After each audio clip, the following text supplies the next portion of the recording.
Hi guys, welcome back. I wasn't really planning this video, but a new update came in and I found it really important to let you guys know about this one.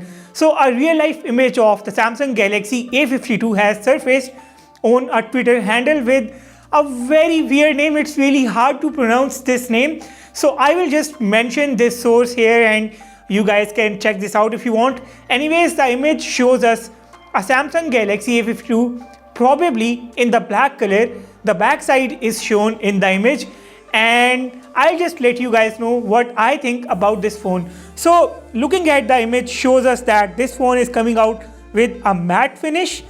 This doesn't really look like as black as we saw in the renders previously or even in the press renders, but it definitely has a matte finish, and this matte finish looks like the finish that we saw on the iPhone 12 series. The camera cutout looks really good. It is exactly what we saw in the images. The phone seems like it has a flat profile and it looks like the top, the bottom and the sides have a flat profile and the edges are curved. This kind of boxy design looks really good on this one, and I have completely fallen in love with this finish and this look of the Samsung Galaxy A52. As you can see in the camera array, there are 4 cameras, and just to give you guys a recap, the main camera sensor on this phone is expected to be a 64 megapixels camera, and I believe it's going to be a Samsung GW3 sensor. There is going to be an 8 megapixels ultra wide, 5 megapixels macro and 5 megapixels depth camera on the Samsung Galaxy A52 5G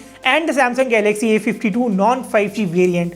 Just to give you guys another refresh here, the Galaxy A52 is supposed to come with Qualcomm Snapdragon 720G chipset along with the Adreno GPU. This phone is coming with 6.5 inches Super AMOLED 90Hz refresh rate on the standard variant and 120Hz refresh rate on the 5G variant.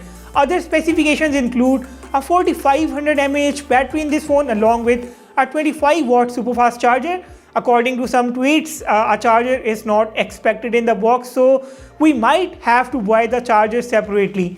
I have done a number of videos covering the Samsung Galaxy A52 and the Galaxy A52 5G, and if you are interested in knowing more about this phone, check out the cards that I am going to attach in this video. That is all for now. Let me know, how do you find this look of the Samsung Galaxy A52? How do you like this real life look of the phone? Are you going to get it? And which phone are you going to replace with the Samsung Galaxy A52? I will wait to hear you guys out. For now, hit the like button if you found this video useful and subscribe if you haven't yet. With that said, I will sign off and see you all in the next one.